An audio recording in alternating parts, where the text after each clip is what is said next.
Welcome to the Property Elite podcast. I'll be your host, Jen Lehman, chartered surveyor and co-founder of Property Elite.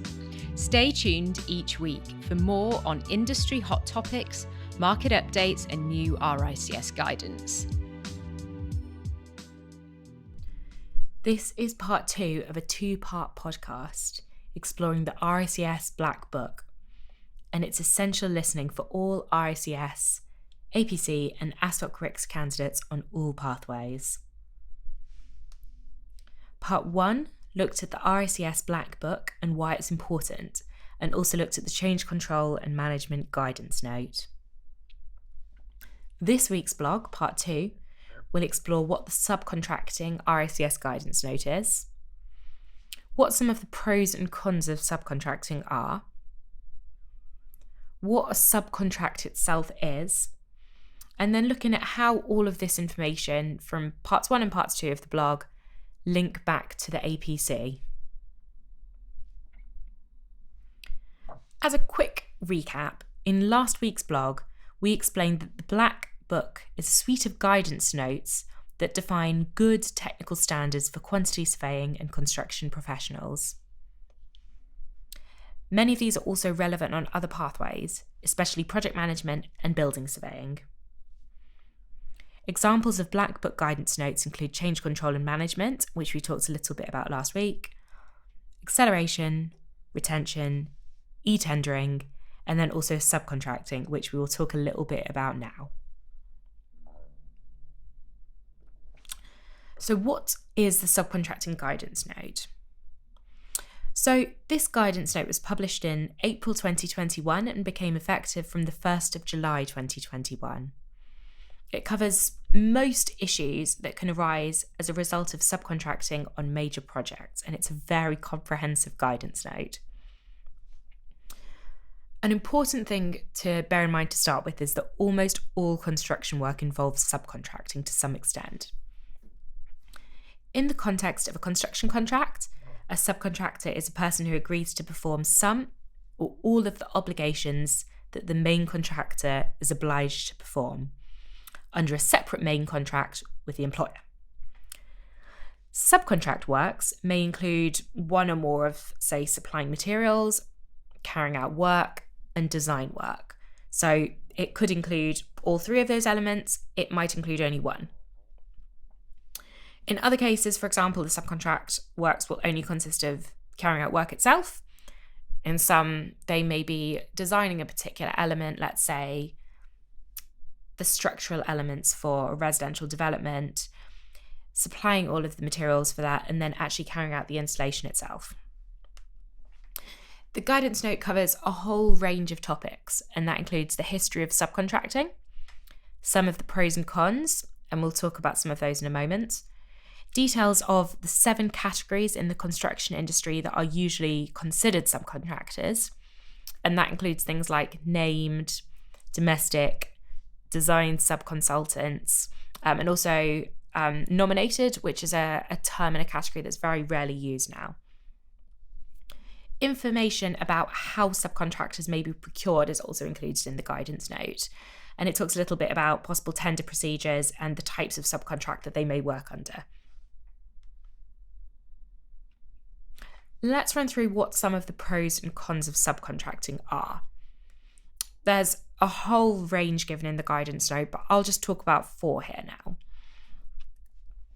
now. One of the major pros of subcontracting is that it allows facilitation where the main contractor doesn't have the necessary skills to carry out a particular work element like specialist design. It can also enable the main contractor to acquire additional resources for a particular project. On the negative side, it does mean that often the main contractor loses a degree of management and control over some of the specialist work. And it can also lead to the industry operating by way of one-off or, say, project-specific teams, which are disbanded at the end of each project, and that leads to, just over the course of the industry, a consequential loss of learning and knowledge. The next element to go through is a more technical side. So what is a subcontract? A subcontract is a contract between a firm which is being employed to do a job and another firm which agrees to do part of that job. The starting point for drafting any subcontract, as with drafting any other form of contract, is to start choosing from the range of subcontracts that are available. And that may also include bespoke forms of subcontract. The guidance note talks through a whole range of different factors to consider. And again, just to talk about a few of the key points here, some of the things to consider are whether a particular form of subcontract is available for use with a main contract being used.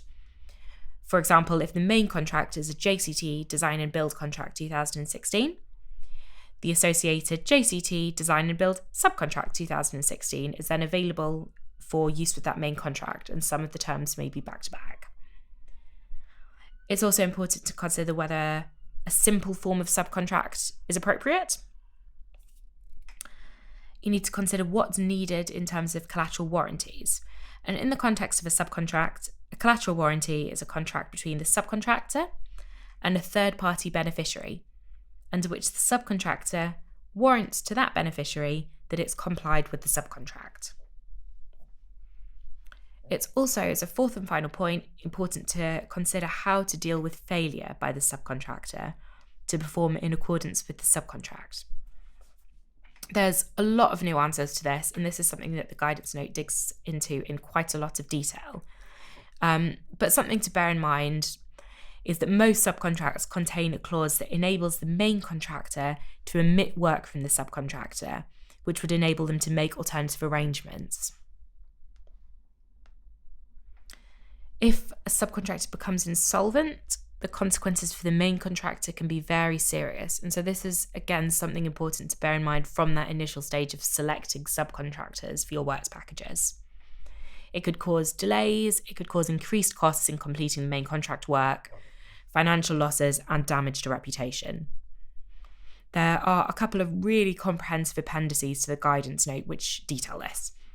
Appendix D goes through some very detailed advice for insolvency risk mitigation. And Appendix E covers signs of potential subcontractor insolvency. For example, rumours regarding the subcontractor's financial stability, an unusually high turnover of staff, or inflated applications for payments and claims. There's a lot of overlap here between the signs of potential subcontractor insolvency and generally signs of contractor insolvency. Before we go into the conclusion and some key points, let's quickly look at how all of this information from both this week's podcast and last week's links back to the APC. Like we talked about before, the Black Book standards are really essential development tools for younger professionals working through their APC, as well as being useful guides to best practice for more experienced professionals. It's so important to make use of this valuable body of information when you're preparing to sit your APC. Everybody obviously has their own way of learning, but I think it might be useful to talk through the process that I found helpful when going through my own APC journey. And this is the process that I talk through to people I mentor. Firstly, I think no matter what pathway you're on, it's important to have a look through the list of Black Book guidance notes. And inside the supporting blog for this podcast, I put a link to the general RICS Black Book. But again, if you just type into Google RICS Black Book, that's going to come up right at the top. So have a look and just look at what kind of guidance notes there are available. It's a big list. Whatever pathway you're on, some of these will refer to you. I'd make a list of those that are relevant to the competencies that you're taking and start going in and downloading them. Maybe save them to whatever server you use, if that's Google Drive, if that's your desktop. Read through all of the guidance notes. And for me, I find it really helpful to make notes digitally on key points as I go through.